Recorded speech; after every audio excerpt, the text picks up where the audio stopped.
네, 작년에 이어 올해도 대규모 세수 결손이 예상됩니다. 이런 상황에서 정부와 여당은 종합부동산세와 상속세 완화를 추진하고 야당은 25만 원 지원금을 고집하고 있죠. 국가 재정 과연 어떻게 끌고 가야 할지 두 분의 전문가들과 토론해 보겠습니다. 김우철 서울시립대 세무학과 교수, 김현동 배재대 경영학과 교수 나오셨습니다. 두 분 어서 오세요. 네. 반갑습니다. 안녕하세요. 자, 이 개인 살림도 보너스가 깎이거나 월급이 깎이면 살기가 힘든데 우리나라 지금 세금이 덜 거치고 있습니다. 올해도 세수 결손, 걷고자는 세금이 안 거치는데 상당히 심각한 수준인데요. 김은철 교수님, 어느 정도 지금 세수 결손이 지금 되는 겁니까? 세금이 얼마나 안 거치는 거예요, 지금? 지금 이제 5월 기준으로 저희들이 집계를 했을 때 예. 5월 누적 기준 약 마이너스 9.1조 원. 그러니까 전년에 비해서 9조 1천억 원이 덜 들어온 상황이고요. 예. 정부는 이제 작년보다 한 23조 원 가량 세수가 늘어날 것으로 전망했기 때문에 네. 정부 전망 기준에는 한참 미달하는 상황이죠. 정부가 23조 늘어날 것으로 예상을 했는데 늘어날 것으로 봤는데 비록 12개월 중에 5개월밖에 지금 우리가 안 와 있지만 현재까지 봤을 때 이미 약간은 늘어나줘야 정상인데요, 그죠? 예. 뭐 산술적인 계산을 보면 23조의 12분의 5 정도가 늘어나주면 좋은데 실제로는 마이너스 9조 원이 오히려 줄어버려서 예. 지금 세입 결손은 거의 기정사실화되는 분위기다 이렇게 말씀드릴 수 있고요. 예. 다만 12개월 중에 5개월치만 받기 때문에 아직은 좀 이르다. 특히 이제 이번 그 국세 수입 감소를 주도한 것은 예. 법인세거든요. 법인세가 법인세. 예. 지난해가 법인세가 매우 안 들어온 해였음에도 불구하고 예. 지금까지 거친 법인세는 작년보다도 15조 원이 줄었어요. 그러니까 작년이 법인세가. 바닥으로 생각을 했는데 네. 바닥 아래 더 바닥이 있는 지금 그런 상태가 돼버렸고요. 예. 이 법인세 15조 감소한 부분이 그러니까 6월, 7월, 8월 이렇게 연말로 갈수록 올해는 이제 수출이 좀 개선이 되고 예. 기업들 영업이익이 좀 나아지고 있거든요. 올해는 그래서 가을에 이제 중간 연합에 이러한 호실적이 좀 반영될 수 있지 않나 이런 기대가 좀 있습니다. 예. 그래서 법인세 감소분 15조가 좀 줄 것이다 이렇게 보고 있고요. 네. 지금 소득세하고 부가세는 괜찮습니다. 소득세와 경기 부가세. 침체를 제외하고 나면 소득세는 잘 안 줄고 예. 우선 견조한 증가세를 보이는데 예. 지금 성장률이 잠재 성장률 이상으로 지금 나와 있고요. 네. 예상이 되고 있고 부가세도 지금 물가 인상, 물가 상승 등 효과로 인해서 예. 또 내수가 좋기 때문에 계속 더 좋은 증가세를 보일 거라고 본다면 예. 법인세 15조 감소가 좀 줄어들고요. 예. 뭐 한 10조 안팎으로 그리고 소득세, 부가세 증가세가 좀 더 뚜렷해진다면 국세 수입 전체로 볼 땐 마이너스 9조 원 지금 줄어 있지만 예. 나머지 7개월 동안 이게 이제 플러스로 반전할 수도 있다 이렇게는 봅니다. 아, 그래요? 그러나 플러스로 반전한다고 해서 세입 결손이 없는 건 아닙니다. 세입 결손은 정부 예산보다 적게 들어온 걸 의미하기 때문에요. 네. 반전하고도 23조가 더 들어와야 되는데 그러기에는 좀 역부족이고 그러니까 정부 세입 예산에는 미달할 수밖에 없지 않겠는가. 대략 네. 한 10조 원 정도, 최소 10조 원 정도 결손이 날 수 있고 만약 하반기 경기 개선이 여의치 않다면 네. 뭐 15조 원, 20조까지도 감소할 수도 있습니다. 그래요. 그러니까 경제 상황이 좋지 않다면 20조 원의 세입 결손 날 수가 있다. 그렇게까지 네. 늘어날 수 있다 그러는데 세목별로 보면 지금 세금이 가장 안 거치는 게 우리 김우철 교수님 말씀대로 법인세잖아요. 작년에 기업들 실적이 워낙 안 좋았기 때문에 그 실적 바탕으로 지금 세금이 안 들어오는 거죠. 네. 근데 그러니까 이게 어떻게 봐야 되는가 하면 네. 지금 법인세가 올해 기준으로 봤을 때 2024년 1월부터 12월 말로 봤을 때 네. 사실 지금 이제 12월 결산 법인 같은 경우에 올해 3월 달에 소위 정기분에 대한 법인세 납부가 이미 이루어졌습니다. 예. 그 법인세는 작년 실적에 관한 것이죠. 작년 기업 실적. 예. 네. 자, 말씀하셨듯이 작년 영업 실적이 굉장히 안 좋았습니다.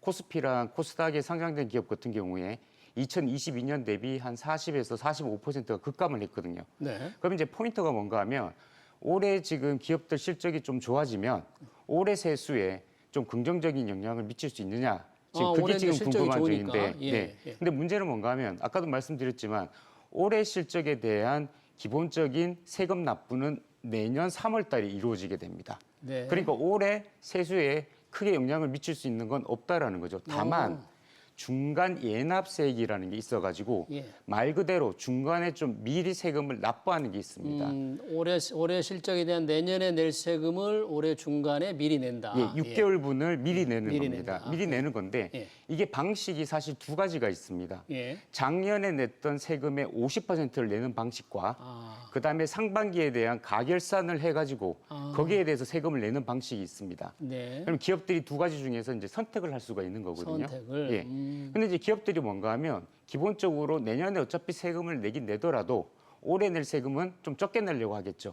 그러겠네요. 네. 일단. 그러면 이제 작년에 실적이 안 좋아가지고 세금을 조금 냈던 기업들 같은 경우에는 올해 실적이 좋더라도 작년 기준으로 지금 세금을 낼 거기 때문에 작년에 그닥 올해 영업 실적이 좋아진다고 우리 법인세 수가 뭐 좋아진다라고 말하기는 어렵습니다. 다만 지금 삼성이랑 SK 하이닉스 같은 경우에는 작년에 결손이 나가지고 네. 법인세를 낸 게 없습니다. 못 냈죠. 예, 그런 기업들 같은 경우에는 작년 실적이 없으니까 가결산 방식으로만 예. 중간 예납세액이라는 걸 낼 수가 있습니다. 근데 이것도 우리가 또 좋아할 게 아닌 게 뭔가 하면 왜요? 삼성전자 같은 경우에 우리가 조금 뭐 용어가 어렵습니다만 네. 2월 결손금이라고 해서 결손이 냈던 거를 세금을 환급을 해주는 게 아니라 나중에 소득이 발생을 했을 때 그 소득에서 차감해 주는 게 있습니다.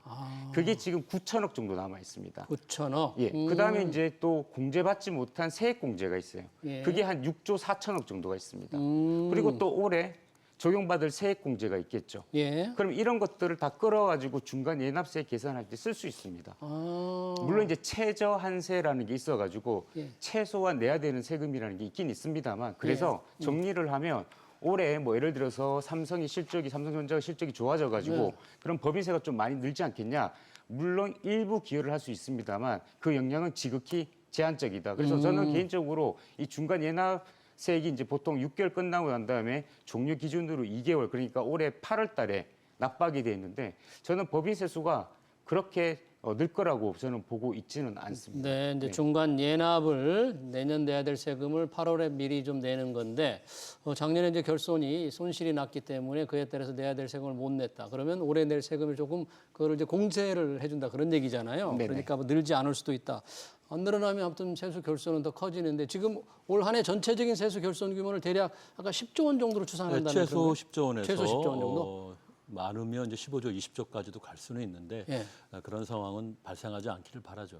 만약에 세금이 그렇게 그대로 세수 결손이 그렇게 발생한다면 나라 살림은 그러면 모자란 돈은 어떻게 조달했어야 되죠?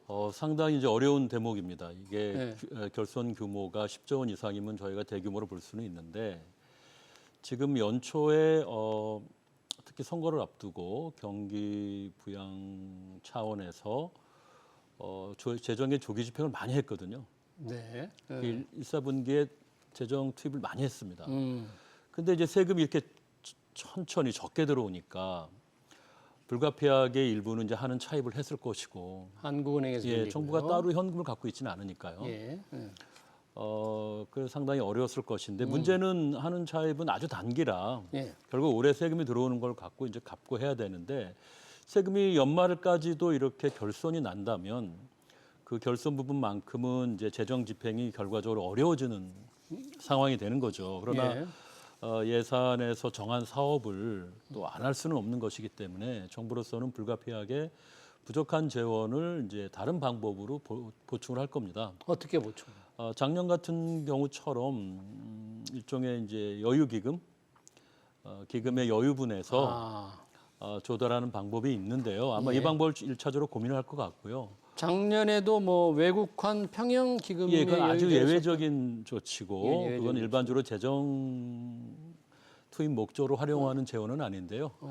하여튼 그 예수금 차원에서 하여튼 썼고, 근데 그런 외환 평형 기금에서 또 갖고 오긴 어렵고 아마 절반 정도는 이제 다른 기금에서 어떻든 충당하려고 할 텐데 예. 문제는 작년에 50조가 넘는 결손을 처리하다 보니까 한마디로 기금 여유분은 거의 다 이제 소진된 상태로 봐야 됩니다. 네. 그래서 정부로서는 상당히 지금 내심 당황할 수밖에 없는 때라 자금 운용에 지금 상당히 부담을 겪고 있을 것이다. 예. 그래서 일부 사업 진행이 더디거나 계획에 차질이 있어서 예상대로 집행이 어려운 사업들은 한 불용을 아마 내지 않을까 싶은데 예. 보통 예년 기준으로 봐도 한 7, 8조 원 불용은 났거든요. 이제 그런 부분이 조금 선별적으로 일찍 처리될 수는 있겠다. 그러면서 기금에서 그래도 약간 도움을 받고 또 기타 등등 기금 불용에서 또 일부 처리하면 10조 원 이내이기만 하면 그래도 이제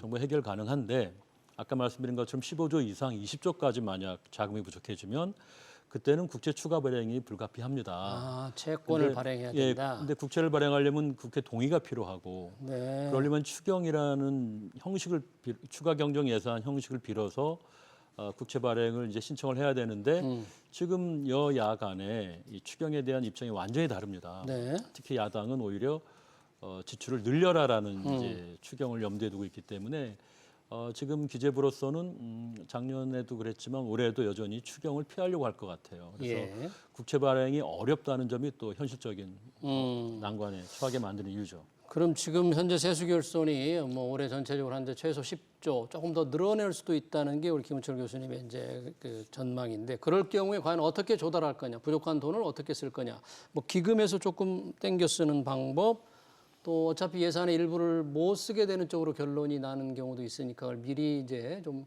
쓰지 않는 방법 여러 가지가 있을 수 있는데 결국 채권 발행하는 이런 국채를 더 발행하는 상황까지 지금 끌려가게 되나요? 그렇게 가게 되나요? 국채를 발행하는 게 맞고요. 국채를 발행하는 게? 예, 맞고요. 그게 왜냐하면 지금 뭐 우리가 외편 기금에서 끌어당긴다든지 예. 이렇게 하는 거는 사실 개념적으로 봤을 때 되게 넌센스인 게 뭔가 하면 우리 국가 재정의 운영의 측면에서 돈주머니가 크게 세 가지가 있습니다.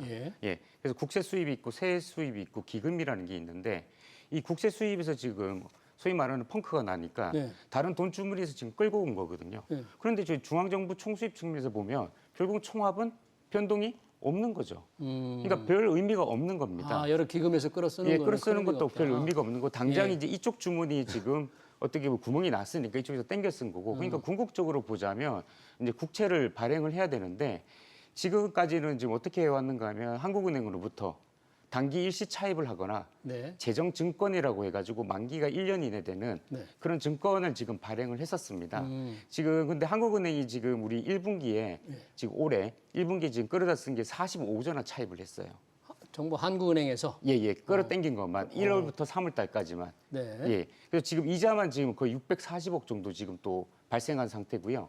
근데 이렇게까지 지금 할 수가 없는 게 한국은행이 어쨌든 간에 정부의 세수 결손을 지금 대여해 주는 기관이 아니지 않습니까? 네. 그 위에 영역이라는 게 있는 거고. 그래서 지금 한국은행에서도 내부적으로 지금 이렇게 일시 차입을 해주는 것과 관련해 가지고는 조금 신중하게 해야 된다라는 그런 부대 의견을 지금 달아가지고 예. 얼마 전에 이제 금융통화위원회에서 그런 또 결의도 한 것도 있고요. 아, 그래요. 그래서 결과적으로는 지금 너무 정부에 많은 돈을 빌려줬다. 지금. 네네네. 예. 그게 원래 자기네도 그 위에 그게 영역이 아니다 보니까 그래서 원래대로 한다면 이제 재정이 각자의 어떤 역할이 있기 때문에 그러면 그걸 예를 들어서 뭐 증세를 한다든지 아니면 지출을 줄인다든지 아니면 또 뭐 국채를 발행을 한다든지 아무튼 그 섹터에서 그 부분에서 어떤 부족 부분에 대한 적극적인 어떤 대처를 하라라는 그런 입장을 지금 취하고 있기 때문에 네. 지금 현재로서는 국채를 발행할 수밖에 없다라고 저는 그렇게 보고 있습니다. 국채를 발행할 수밖에 네. 없다. 그러니까 국채는 곧 이제 나라 빚이니까 그렇죠. 맞습니다. 나라 빚인데 우리 지금 나라 빚이 계속 늘고 있죠. 윤석열 정부도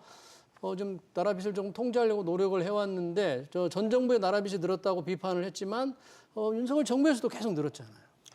예, 엄밀하게 말씀을 드리면 적자는 계속해서 87조 원 작년에 적자, 적자. 올해 92조 원 예상인데 세입 결손을 감안하면 이제 100조 원 네. 넘을 겁니다. 네. 그래서 적자를 못 줄인다는 면에서는 매우 안타깝지만 예. 크게 달라진 상황이 없고 다만 이제 국가 부채를 통제한다는 건전재정 기조 차원에서 네. 국채 발행은 최소화하고 있습니다. 최소화하고 대신 있다. 이제 네. 외편 기금이 쓰였다든가 내지는 이제 다른 방식으로 예.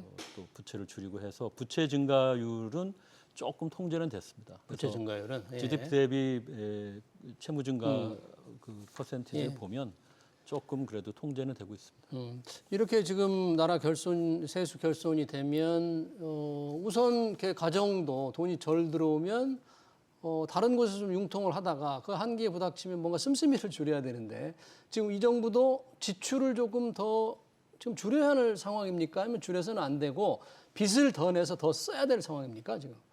일단 우리가 재정 지출의 어떤 특성에 대해서 조금 알 예. 필요가 있는데요. 재정 지출이라는 게 사실 우리가 이제 개인들 어떤 가계에서 씀씀이를 뭐 대폭 갑자기 줄인다든지 이런 식으로 할 수 있는 게 상황은 아닙니다. 무슨 말인가 하면 예. 우리가 지출에 보면 의무 지출이라는 게 있고 재량 지출이라는 게 있습니다. 예. 의무 지출은 반드시 지출을 해야 되는 부분이거든요. 그래서 이게 세수 어떤 상황이 안 좋다라고 해서 드라마틱하게 어떻게 보면 줄일 수 있는 그런 부분들은 아닙니다. 그렇다고 이제 재량 지출 부분이 그러면 조금 더 우리가 유동적으로 좀 줄일 수 있느냐? 사실 이제 국가 어떤 나라 살림 특성상 그것도 어떻게 보면 단기간 급격하게 탄력적으로 조정하기는 조금 힘든 부분들이 있습니다. 그래서 사실 이제 이게 바람직하지 않다 아니면 뭐 바람직하다를 떠나가지고 지금 현재 상황에서는 재정 공정성 측면에서 보자면 어떻게 보면 증세를 할 수밖에 없는 상황이에요. 증세를. 네네. 왜냐하면 재량 지금 정부 재정 지출을 줄일 수 있는 사항은 아니기 때문에. 네. 근데 지금 어떻게 보면 들어오기로 했던 세금들이 너무 낙관적으로 추계를 하다 보니까 그게 줄어드니까 지금 세수 결손이라는 게 일어났지 않습니까? 네. 그래서 지금 당장 올해 뭐 세법을 개정한다고 해서 네. 올해 세수가 확 늘지는 않습니다만 내년부터라도 어떻게 보면 조금 덜 들어왔던 부분들을 서서히 메꿔나가는 그런 어떻게 보면 재정 운용에 묘를 살려야 된다라고 저는 그렇게 생각을 하고 있습니다. 그러면 기왕의 증세 당장은 아니지만 내년을 위해서도 세금을 조금 더 거둘 필요가 있다고 말씀을 해주셨는데 혹시 어떤 부분을 증세를 해야 된다는 그런 생각은 있습니까? 사실 이제 우리가 윤석열 정부 들어와 가지고 2022년도에 대규모 감세 정책이 일어났었습니다. 예. 그래서 이제 법인세부터 시작을 해가지고 여러 가지 지금 우리가 이제 세금 감세를 했었었는데 사실 이제 물론 우리 국민들의 세금 부담을 올리는 것은 굉장히 신중해야 된다는 것도 저도 동의는 합니다만 기본적으로 이렇게 세수 결손이 발생하는 부분을 놔둘 수는 없지 않습니까? 그렇기 때문에 법인세라든지 우리가 그다음에 이제 소득세라든지 이런 점진적으로 조금 올리는 듯한 그런 작업들을 해야 된다라고 이렇게 보고 있습니다. 법인세나 소득세를 단계적으로 조금 올릴 필요가 있다. 현재 세수 결손이 예상되는 상황에서.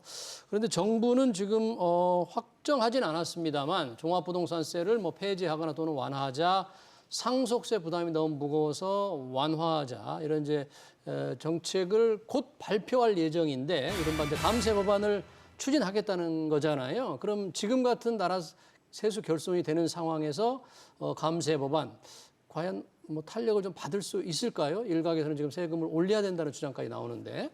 아무래도 세수에 큰 영향을 주는 대폭적인 세제 개편은 쉽지는 않은 상황이죠.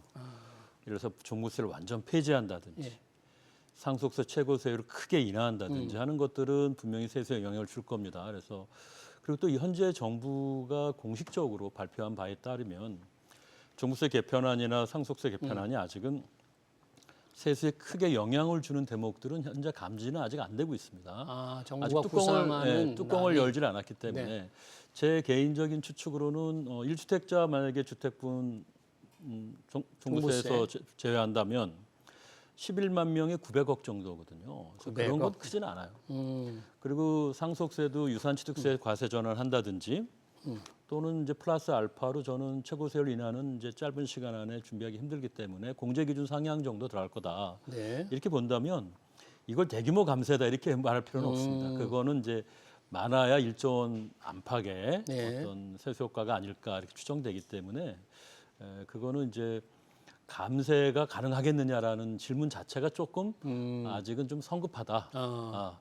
물론 이렇게 큰 폭의 개편을 염두에 두고 이게 가능하겠습니까라면 정부로서는 조금 타이밍을 숨고르기를 할 거다. 타이밍을 잡기 위해서 조금 약간 큰 폭의 개편은 뒤로 미룰 여지가 있다. 가능성이 높다 이렇게 말씀드리고요. 네.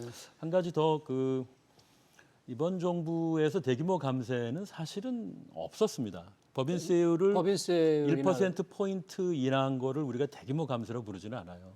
세율 1%의 조정은 정책적인 어떤 미세 조정 수준이지 이게 막 본격적인 감세다 이렇게 보기는 저는 어렵다고 보고 있고요. 그다음에 지금 100조 원 가까운 적자를 5년 연거푸 내게 되는 상황, 아주 어려운 상황입니다. 지금 이런 상황에서 증세는 제가 볼 때는 지금 경제 상황을 보건대 경제 회복이 아직 미약하고 지금 경제 주체의 그 체력이 아직은 회복되지 않은 상황이기 때문에 여기서 세수 부족을 들어서 증세를 한다면 호응을 받기가 힘들어요. 가뜩이나 조세 저항이 강한데 시기적으로도 올바른 판단은 아니죠. 그러나 100조 원의 적자를 우리가 줄이지 않으면 안 되는 것이고요. 유지 가능하지 않은 수준이거든요. 그래서 저는 비과세 감면 등을 축소를 통한 세입 보강이 좀 필요하고 비과세 감면을 예, 줄여서 물론 그 액수는 크진 못합니다. 네. 그렇지만 뭐 탄력세율을 완전 정상화한다든지 코로나 때 이제 여러 가지 부가세나 소득세 우리 감면 확대를 했습니다. 그런 것도 이제 철회하는 수밖에 없고요. 근데 그런 것들은 이제 세수 효과로는 뭐 아주 크다고는 못하지만 도움이 네. 되고 제일 중요한 건 지출 감축이죠. 지출 저는, 감축. 지금 5년 동안 지출은 거의 계속 빠르게 증가해 왔기 때문에 네. 한 번은 우리가 이걸 다이어트를 하고 조정을 해야 되는데 지출 증가율을 낮춘 적은 있지만 지출 규모 자체를 축소시킨 적은 없어요. 그래서 이 적자를 해결하려면 증세가 어려운 상황에선 세입 보강 비과세 감면 축소의 세입 보강 갖고는 어렵고 결국은 그 본 덩어리 재량 지출을 중심으로 씀씀이를 재정 줄여야 지출을 되는데. 감축해야 된다고 보고 있고요. 예.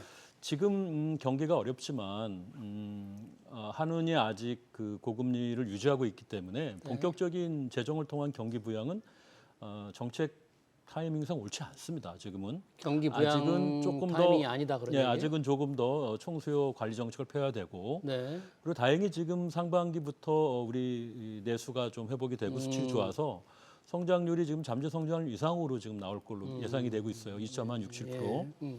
그런 상황에서 무리한 지출을 통한 경기 부양은 맞지 않는 선택이다. 저는 그렇게 네. 말씀드리겠습니다. 그러니까 지출을 조금 구조정을 해서 지출을 좀 줄이고 각종 공제를 좀 줄여서 세입 보강을 좀 해야 된다는 그런 주장을 예, 펼쳤고. 다만 이제 경제가 어렵기 때문에 취약계층을 지원하는 예산이라든지 정말 서민 민생을 지원하는 예산은 늘릴 수 있습니다. 다만 규모는 줄이되 예산의 구성을 달리하면서 그런 예산을 줄여가야죠. 교황이 그런 말씀을 하셨으니까 지금 22대 국회에서 민주당에서 1인당 25만 원에서 좀 수정해서 뭐 35만 원까지 민생 회복 지원금을 지급하는 특별법을 1호 법안으로 이미 발의했습니다.